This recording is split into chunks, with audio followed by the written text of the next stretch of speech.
spent hours scouring the internet trying to find out and watching all the videos, trying to find out which stroller car seat to buy for me and my family as a first-time mum. After a lot of research and time watching all the videos and trying to make the right decision, I finally landed on this 2-in-1 Doona stroller car seat. This is not an ad in any way and it's not sponsored, but I'll show you how it works and give you my honest opinion on if I think it's worth the hype. Our reason for buying it was we are a family that travel quite a lot. We're expats, we live in another country, so we tend to go home and visit family and travel.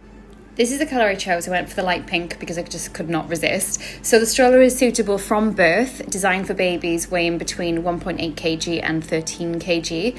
It's built as a fully integrated travel system, meaning that the wheels fold out from underneath the seat, so there's no need for any extra adapters or attachments. For safety, it's made with triple layer side impact protection, giving you that peace of mind when you're on the road. The handlebar is also adjustable. It extends for easy pushing when you're using it as a stroller and then retracts when it's in car seat mode. And the Doona itself weighs around 7 kg. Now I'll show you little Sophia inside so you can get just a reality of what it really looks like with a baby in there.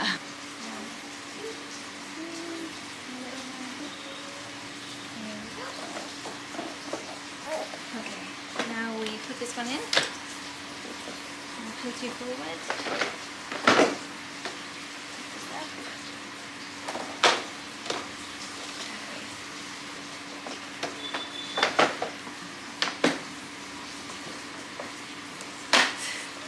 One of the best things about it is you can take it obviously to the airport. So when we got to the airport, I was definitely like overthinking all of this. I'm an ex-flight attendant, so I have tons of experience with traveling and flying and being organized, but I think just as a new mum, it can feel very overwhelming and a lot with a new baby in tow. But when we got to the airport, they basically gate checked it. I think if you can try to do that, for me, that's the best option. I don't need it to go on the aircraft. I didn't want it for that purpose, but I wanted to have it going through the airport, and I wanted to have it as soon as we land, like get her in it and we're off through like public transport or whatever. So when you gate check, it basically means you go through the airport, you go through security with the stroller, and then you give it kind of last minute to the ground staff, like almost at the aircraft door or the bus.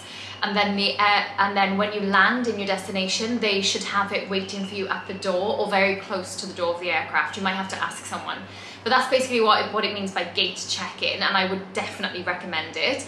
Then we were really late for our flight, so we were actually running through Bangkok airport. And if you've been there, you'll know it's absolutely huge. And if I didn't have that stroller, I probably would not have made that flight, because trying to carry bags, baby who's quite heavy now, and rushing through an airport, making sure you've got your passport and all of that, it's a lot. And just having that to like whiz her through was the best thing ever, and she was falling asleep, and it was amazing. So I'd recommend it for that reason, and that's one of the reasons why we got it. Also, when we stay in multiple people's houses, like my husband's from Italy, I'm from the UK, so just staying in different places, I was questioning, how am I gonna, for example, go into London? If I want to take the underground and then I want to take a taxi back, what am I going to do for a car seat? So it's just things like, you just constantly have it with you. You can take it on the underground, you can whiz it around London if you want to, and then you can take a taxi back and just have it as a car seat. Does that make sense? So I just think just having that peace of mind of like wherever you are, it converts into a car seat, and you've always got the solution. Different family members were like picking us up, dropping us off, and I just think if I had to think of like a massive bulky standstill car seat, I do not know how I would have done it. This was definitely a lifesaver for that purpose of just traveling freely and not having to think of when we get there, how am I going to do it? Or if I want to take a train one way and a taxi back, how am I going to do it? It was just like solved for us. And for that reason alone, I definitely would buy it again. I think just making plans, it just takes one headache away. I wrote a list of pros to tell you. So for my pros personally of this product, it's super quick and easy to convert to stroller car seat. Stroller car seat is really, really, honestly, the easiest thing ever. It's perfect for travel and navigating airports. That's probably the main reason why we bought it, is for travel, and definitely that made our life easier. If you need to take public transport and taxis and a combination of both, it is the answer. If your baby falls asleep in the car while you're going around and you don't want them to wake up, you can just remove the car seat, turn it into a stroller, and off you go. Which as a new parent, that is the best thing ever. transitioning them in and out of car seats constantly is a bit of a headache. So that's definitely a massive pro. And yeah, if you take taxis like me, for example, in Thailand, I don't drive, unfortunately, not yet. So I take taxis, and for me, they don't have car seats in taxis, and a lot of countries you can't find that option. So to put her into a taxi, it actually allows me to go out and do something, and it's really quick. Once you get into your groove with popping that in the car and getting that belt around, we don't use an isofix, which I would prefer to use it, but in terms of travel, the whole point is just to make it seamless and easy. So we just use the car seat option, the car seat belt option. And once you get that down, you'll be able to do it in 2 seconds, I promise you. At the beginning, you might be a little bit like, but then practice makes perfect, and you'll be doing it in 2 seconds. Cons, heavy.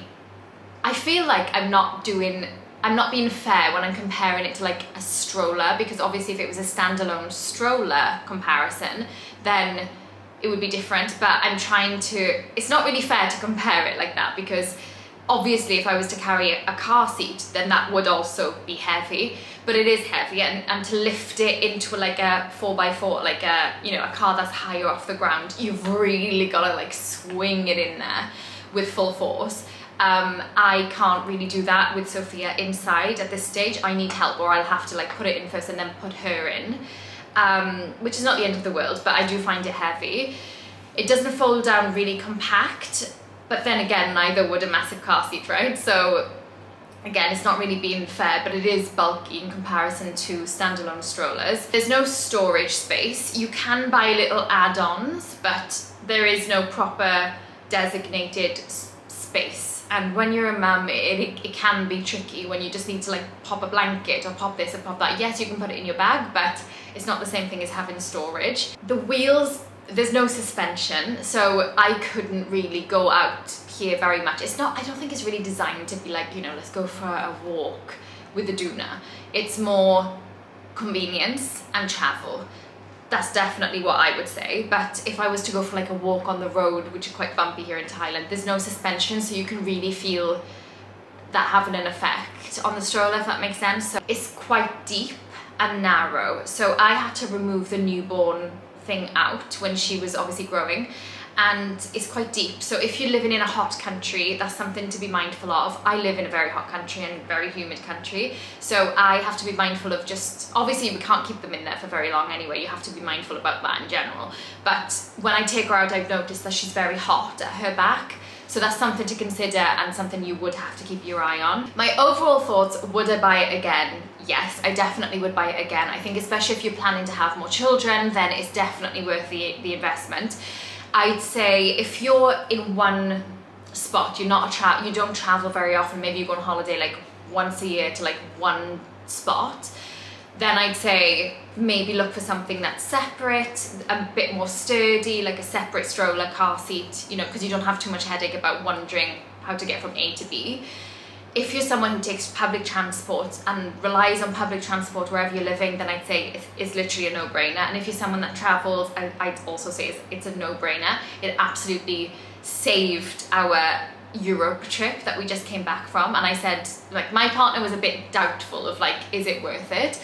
But since we came back, he was like, it was definitely worth it. For that trip alone, I'd pay for it. Like, it really, really was the best thing ever. Also something to think about when you want to buy it, again, mostly for public transport and travel, but if you had to find a car seat, if you were to hire a car with a car seat every single time you hired a car, that is costing per day. You have to pay per day. And I had a friend that went to UK recently and got an included car seat, and it was like a really terrible rundown.